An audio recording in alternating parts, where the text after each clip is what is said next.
అడ్డే ఈ clutch lever అనేది ఈ విధంగా ఎందుకు కొట్టుకుంటుంది, అసలు ఇది కొట్టుకోవడానికి కారణం ఏంది, అసలు ఎవరిని అడగాలి భయ్యా, ఏంటి భయ్యా ఈ సబ్జెక్టు. అవునండి ఈయన అడగదాం, ఏదో ఒకటి అయితే దీనికైతే చెప్తాడు, ఎగ్జాంపుల్ గా ఒక శాంపుల్ ఏదో ఒకటి వదలరా భయ్యా. అంటే ఏదైతే క్లచ్ చేతిలో పట్టుకుంటామో బరక్ బరక్ బరక్ బరక్ అని రాసుకుంటది, అంటే ఏదో ఒకటి రుద్దుకొని పోతున్నట్టుగా అనిపిస్తుంది. ఆ టైంలో ఏం రుద్దుకుంటుంది, ఏదైతే క్లచ్ బెల్ ఉందో క్లచ్ బెల్ వచ్చేసి క్లచ్ అమ్మే మీరుకి రుద్దుకున్నప్పుడు ఏంటంటే సౌండ్ ఎక్కువ క్రియేట్ చేస్తుంది. అదే విధంగా ఏంటంటే క్లచ్ కానీ కొట్టుకొని ఉంటుంది. మనం ఏంటంటే ఆల్మోస్ట్ కానీ ఈ వెహికల్ కానీ చూస్తే ఫుల్ ఇంజిన్ ఓపెన్ చేయాలని ఫిక్స్ అయిపోయాయి. ఎందుకంటే ఏదైతే లోపల క్లచ్ నట్ ఉందో క్లచ్ నట్ అనేది అంత సౌండ్ కి అవకాశం లేదు. ఎందుకంటే నేను రన్నింగ్ లో కన్నా జస్ట్ అలా క్లచ్ కానీ వదిలానంటే ఎక్కువ సౌండ్ వస్తుంది. అంటే క్లచ్ నట్ లూజ్ అయినప్పుడు లైట్ గా సౌండ్ వస్తుంది. ఏదైతే లోపల క్లచ్ బేరింగ్, అంటే బేరింగ్ అంటే ఇది క్లచ్ షాఫ్ట్ వస్తుందా, ఆ బేరింగ్ అనేది ఏదైతే ఈ బేరింగ్ పోయినప్పుడు మనకి ఇలాగా సౌండ్ అనేది ఈ క్లచ్ ఏదైతే ఉందో ఇది జంపింగ్. ఓకే, ఇది జంపింగ్ అదే జరుగుతుంటది. ఇప్పుడు మనం టోటల్ గా ఆల్మోస్ట్ నేను ఫిక్స్ అయిపోయాను ఓపెన్ చేయాలని చెప్పి. ఏ మెకానిక్ అయినా ఫస్ట్ ఇంజిన్ మీద ఫుల్ నమ్మకం అయితే పెట్టుకోకూడదు, అంటే ఇంజిన్ లో బేరింగ్ పగిలిపడితే నమ్మకూడదు. అందుకని నేను ఏం చేస్తానంటే ముందు ఈ క్లచ్ కవర్ ఓపెన్ చేస్తా. క్లచ్ కవర్ ఓపెన్ చేసి మీకు అసలు లోపల ఏం జరిగింది మరొకసారి అయితే నేను ఎక్స్ప్లెయిన్ చేస్తాను. మీరు కానీ చూస్తుంటే మీతో పాటు నేను కానీ క్లచ్ కేసు అయితే ఓపెన్ చేసి ప్రాబ్లం ఏం జరిగింది మీకు చెప్తా, నేను అయితే తెలుసుకుంటాను.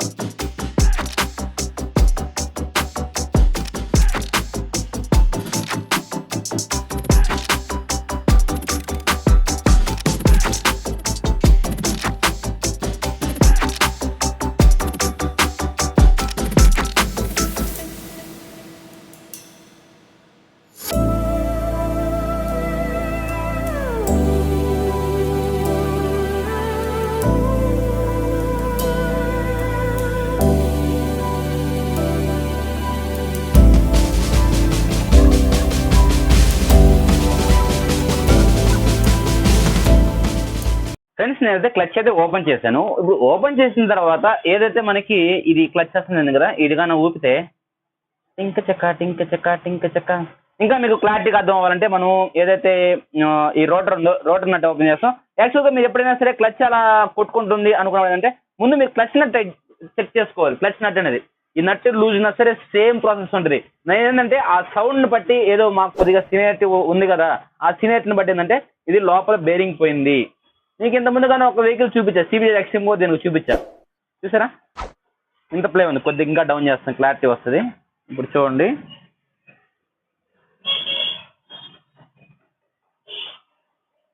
ఓకే. మీకు ఇప్పుడు దీనికి ఏం చేయాలంటే నేను మీ క్లచ్ ఓపెన్ చేసి చెక్ చేసి చూపిస్తాను. టోటల్గా అయితే ఈ బండికి ఇంజిన్ డౌన్ చేయాలి. ఫస్ట్ క్లచ్ నట్ చెక్ చేయాలి. క్లచ్ నట్ లూజ్ ఉన్నా సరే ఇంత ప్లే ఉండదు, మీకు అర్థమైపోద్ది. ఓకే చూడండి ఇంత ప్లే ఉంది. సరే ఓకే, నేను రోటర్ నట్ క్లచ్ నట్ ఓపెన్ చేసి నేను షాఫ్ట్ గానే ఒకసారి మీకు చెక్ చేసి చూపిస్తాను.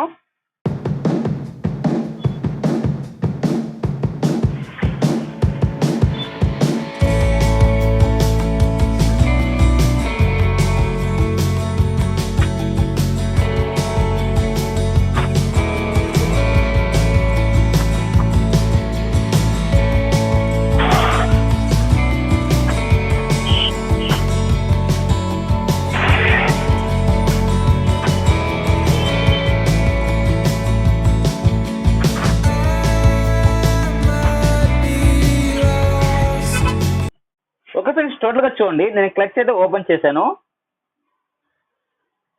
ఓకేనా, ఇంకొంచెం దగ్గర పెడతాను.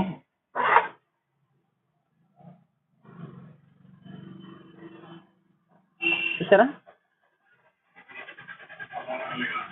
ఇది ఏమవుతుందంటే ఈ ప్లే అయితే ఎప్పుడైతే వచ్చిందో ఏదైతే మన క్లచ్ బెల్ 1 సెకండ్ మీకు సీడింగ్ చేసి చూపిస్తాను. ఇప్పుడు ఇలా ఉంది కదా, ఇది ఇలా ఉంది. ఈ క్లచ్ బెల్ కానీ ఇలా ఉంటుంది. మనం ఎప్పుడైతే క్లచ్ ఆపరేటింగ్ చేస్తుంటామో ఓకే ఇలా ఉంటుంది. ఓకే కొద్దిగా లాంగ్ తీసుకో. ఇలా ఉన్నప్పుడు ఏమవుద్దంటే ఎప్పుడైతే ఈ షాఫ్ట్ అనేది ప్లే ఉందో మనం క్లచ్ ఆపరేటింగ్ చేసినప్పుడు ఏంటంటే ఈ షాఫ్ట్ అనేది తిరుగుతుంటుంది, క్రాంక్ దీన్ని తిప్పుతూ ఉంటుంది. ఎప్పుడైతే మనం అంటే క్లచ్ పట్టుకున్నప్పుడు క్లచ్ మూవింగ్ చేసినప్పుడు ఏంటంటే దీని మీద ఎఫెక్ట్ పడుతుంది. కాబట్టి ఈ షాఫ్ట్ ప్లే ఉన్నప్పుడు ఏంటంటే ఇదనేది దీన్ని రుద్దుకోవడం వల్ల ఈ క్లచ్ బెల్ క్లచ్ అమ్మింగ్ వీల్ అనేది తొందరగా ప్రాబ్లమ్స్ అంటే అమ్మింగ్ సౌండ్ అనేది తొందరగా వచ్చేస్తుంది. అదే టైంలో ఎప్పుడైతే మనం రన్నింగ్ చేస్తుంటాం, రన్నింగ్ చేసినప్పుడు మనకి పైన క్లచ్ లెవర్ కొట్టుకుంటుంది అన్నప్పుడు ఏంటంటే ఒక సౌండ్ క్రియేట్ చేస్తుంది, కర కర కర అని, గర గర గర గర గర అని సౌండ్ క్రియేట్ చేస్తుంది. అప్పుడు మనం ఫస్ట్ క్లచ్ నట్ చెక్ చేసుకోవాలి. క్లచ్ నట్ లూజ్ అనొచ్చు, చాలా వెహికల్స్ కి అంటే 20% మనకి క్లచ్ నట్ లూజ్ అనొచ్చు. మనకి సౌండ్ ఎక్కువగా వస్తుందంటే లోపల ఏదైతే ఉందో ఇది అనేది పోయిన దాని వల్ల మనకి ఈ క్లచ్ ఇక్కడ ఉంది కదా, ఈ ప్లే అనేది చూసారా, ఈ ప్లే ఉన్నది, ఈ ప్లే అనేది సౌండ్ క్రియేట్ చేస్తుంది. ఓకేనా, అందుకేంటంటే లోపల మనం ఇంజిన్ మొత్తం టోటల్ ఇంజిన్ కిందకి డౌన్ చేసి ఏదైతే ఈ బేరింగ్ ఉందో ఆ బేరింగ్ అవుట్ సైడ్ ఒక బేరింగ్ వస్తుంది, ఆ బేరింగ్ 2 బేరింగ్ మీద చేంజ్ చేసుకోవాలి. లేదు అనుకుంటే టోటల్ గా 4 బేరింగ్ వస్తాయి, 4 బేరింగ్లు కానీ మనం చేంజ్ చేసుకోవచ్చు. ఓకే, టోటల్ గా షైన్ వెహికల్ లో బేరింగ్స్ నెంబర్స్ అనేది మీకు తెలియాలా అంటే ఫ్రంట్ వీల్ ఏ బేరింగ్ వస్తాయి, క్లచ్ బేరింగ్ ఏదో వస్తుంది, క్యామ్ షాఫ్ట్ బేరింగ్ ఏదో వస్తుంది, ఇంజిన్ లో బేరింగ్ ఏదో వస్తాయి. ఆల్మోస్ట్ ప్రతి వెహికల్ గురించి బేరింగ్లు ఏ వెహికల్ కి ఏ సైజ్ బేరింగ్లు వస్తాయి అనేది మీకు క్లారిటీగా పైన ఒక ఫోల్డర్ అయితే వదులుతున్నాను. హరిమెక్ పబ్లిక్ రివ్యూలో అయితే బేరింగ్స్ గురించి చేస్తుంది, ఒకసారి ఆ వీడియోస్ అయితే చూడండి. మీకు ఎప్పుడైనా సరే మెకానిక్ పరంగా పలానా వెహికల్ కి నేను ఈ బేరింగ్ తెచ్చుకోవాలన్నప్పుడు ఆ బేరింగ్ నెంబర్ మీకు తెలియలేదు అనుకోండి అంటే దీంట్లో ఫోల్డర్ అనేది ఈ ఛానల్ కానీ సబ్స్క్రైబ్ చేసి పెట్టుకోండి మీరు. దాంట్లో కానీ మీకు ప్రతి వెహికల్ కి ఏ వీల్ కి ఫ్రంట్ వీల్ కి ఏ బేరింగ్ వస్తుంది, బ్యాక్ వీల్ కి ఏ బేరింగ్ వస్తుంది, స్ట్రాగర్ కి ఏ బేరింగ్ వస్తుంది, క్లచ్ కి ఏ బేరింగ్ వస్తుంది, సెంటర్ కేసులు ఏ బేరింగ్ వస్తుంది, ఇంజిన్ క్రాంక్ ఏ నెంబర్ వస్తుంది అంటే టోటల్ గా ప్రతి ఒక్కటి అయితే ఎక్స్ప్లెయిన్ చేస్తుంది. నేను టోటల్ గా నేను ఈ బండికి ఇంజిన్ డౌన్ చేసి లోపల ఏదైతే బేరింగ్ చెప్పానో ఆ బేరింగ్ ప్లే అనేది ఎలా ఉందో ఏందో మీకు చూపిస్తాను. ఓకే ఫ్రెండ్స్, టోటల్ గా అయితే మనం ఓపెన్ చేసాం. మనం ఏదైతే బండి క్లచ్ బిగిస్తాం, క్లచ్ అనేది డిసైడ్ వస్తుంది. మనం బేరింగ్ కానీ చూసుకుంటే మనకి ఏదైతే డ్యామేజ్ అయిన బేరింగ్ ఉందో ఇది బేరింగ్ చూసారా. ఈ ప్లే రావడం వల్ల మనకి మెయిన్ క్రియేట్ చేసే ప్రాబ్లం ఏంటంటే ఏదైతే మనకి క్లచ్ పట్టుకొని క్లచ్ వదులుతామో వదిలినప్పుడు షాఫ్ట్ అనేది ఒక లెవెల్లో పోదు. ఆ లెవెల్లో ఏదైతే క్లచ్ కమ్మింగ్ వస్తుంది, ఈ 2 అనేది ఎక్కువగా రుద్దుకోవడం వల్ల మనకి సౌండ్ అనేది క్రియేట్ చేస్తుంది. చూసారా, ఈ బేరింగ్ అనేది పోయింది. మనం ప్రజెంట్ ఏంటంటే ఈ బేరింగ్ మార్చుకోవాలి. అదే విధంగా ఇక్కడ కనబడుతుంది కదా, ఓకేనా. ఈ బేరింగ్ అంటే క్లచ్ షాఫ్ట్ ఇన్పుట్ అంటే ఫస్ట్ స్టార్టింగ్ వచ్చే బేరింగ్ ఇది పైన, ఇది కింద వస్తుంది. అందుకని ఏంటంటే ఇది క్లచ్ షాఫ్ట్ ఇన్పుట్, ఇది వచ్చేసి అవుట్పుట్ బేరింగ్. ఓకేనా, ఈ 2 బేరింగ్ మనం చేంజ్ చేసుకోవాలి. ఎందుకంటే క్లచ్ షాఫ్ట్ అనేది దీనిలో కూర్చుంటుంది కాబట్టి ఇన్పుట్ అన్నాను, ఇది పైన వస్తుంది కాబట్టి అవుట్పుట్ అన్నాను. అంటే అవుట్పుట్ అంటే యాక్చువల్ బయట వచ్చే బేరింగ్ అంటారు. నేను ఏంటంటే క్లచ్ షాఫ్ట్ కింద బేరింగ్, అదే విధంగా క్లచ్ షాఫ్ట్ పై బేరింగ్ అంటే సరిపోయింది. ఓకేనా, ఈ 2 బేరింగ్ అనేది చేంజ్ చేసుకోవాలి. ఓకే ఫ్రెండ్స్, టోటల్ గా అయితే ఇది మనం ఏదైతే ఈ క్లచ్ షాఫ్ట్ బేరింగ్ అనేది పోయినప్పుడు ఏంటంటే మన క్లచ్ ఆపరేటింగ్ అనేది అంత కరెక్ట్గా ఉండదు. మనకి ఇందాక ఏదైతే మీకు చూపించాను క్లచ్ లెవర్ అనేది కొట్టుకుంటుందో ఆ విధంగా కొట్టుకుంటుంటుంది. మనకి రన్నింగ్ లో కానీ క్లచ్ పట్టుకొని తోలినప్పుడు అంటే మన చేయి కానీ లాక్కుంటుంటుంది. ఓకే, లాక్కుండా ఉంటుంది. ఆ టైంలో ఏంటంటే ఒకటి క్లచ్ నట్ లూజ్ అనేది దాదాపు 80% బండ్లకి అయితే ఉండదు. కంపల్సరీగా హీరో అండ్ హోండా వెహికల్స్ కి ఎక్కువగా పోయే బేరింగ్ అని చూసుకుంటే ఈ బేరింగ్ అనేది పోతే మనం కంపల్సరీగా ఫస్ట్ క్లచ్ ఓపెన్ చేసుకుని ఆ క్లచ్ నట్ చెక్ చేస్తాం. తర్వాత ఏంటంటే ఈ బేరింగ్ అనేది చేంజ్ చేసుకోవాల్సి ఉంటుంది. ఇంకా బేరింగ్ విషయానికి వస్తే బేరింగ్ కాస్ట్ కానీ చూసుకుంటే 2 బేరింగ్లు ఒక 200-300 పడుద్ది. తర్వాత ప్యాకింగ్ కిట్, ఇంజిన్ పేస్ట్, సామాన్ కానీ చూసుకుంటే ఒక 700-1000 రూపీస్ లోపల సామాన్ అయితే అవుతాయి. ఇంకా ఛార్జ్ అంటే మెకానిక్ ని బట్టి తీసుకున్నాడు. ఒకరు 1000 రూపాయలు తీసుకోవాలంటారు, 500 తీసుకోవాలంటారు, ఇంకా 2000 తీసుకోవాలంటారు, 2500 తీసుకోవాలి కానీ ఉంటారు అలాంటి వాళ్ళు.